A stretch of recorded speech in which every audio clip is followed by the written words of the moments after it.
In this video, we'll talk about what formal tone is, why we use it in academic writing, and review how to apply it in your essay.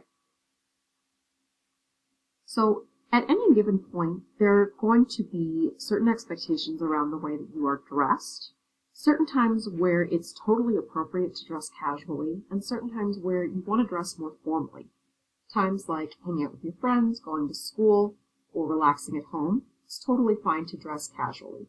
However, in more formal situations like job interviews, weddings, business meetings, and the like, you'll want to make sure that your dress reflects the formality and seriousness of the occasion. Just like you will dress differently depending on the situation, you will use different styles of language when writing for different situations. Casual writing is fine for casual conversations and informal purposes. However, formal writing is more appropriate for academic papers, business correspondence, and legal proceedings. Neither form of writing is bad or wrong. It simply just depends on the situation and when you're using them as to when they are appropriate. So, a couple of things that you'll need to keep in mind as you are writing in formal tone. In your packet, you will see that you have a list of what are called trash words. These are trash words simply because you don't want to include them in your final draft of your essay. Words like good, bad, a lot, tons, nice, things, stuff, get, go. All of these words are very informal and not very precise. You'll want to either choose an alternative from the provided list or find your own alternative that works better.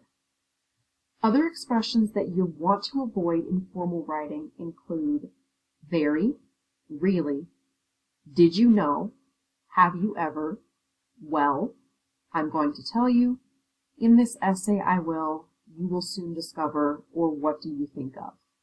Any phrases or words that are similar to these, you'll want to avoid in formal writing as they are very casual.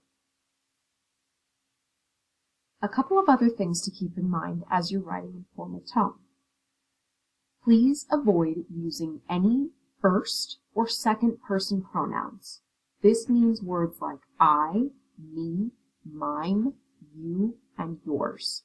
They're not appropriate in formal writing.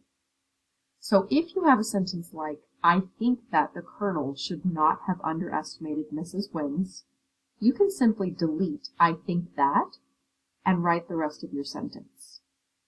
If you have a sentence like, you should always be kind to other people, you can revise it saying something like, people should always be kind to one another, replacing first and second person pronouns with general third person pronouns or nouns. Next, in formal writing, you'll want to avoid contractions, words like it's, don't, can't, there, etc. Instead, you should fully spell out both words. It is instead of it's. Do not instead of don't. Finally, in formal writing, you want to avoid any kind of slang or informal expressions or casual cliches. So if you wrote a sentence like, the garden was trashed after the storm, you would want to replace the casual expression trash with something more precise and academic like severely damaged. Your next steps are going to be to return to your essay, finding and replacing all trash words, finding and eliminating all first-person pronouns, all second-person pronouns, all contractions replaced with the full spelled out both words, and finding and replacing all slangy or informal expressions. Once you've done so, you can continue drafting, revising, editing, or polishing your essay.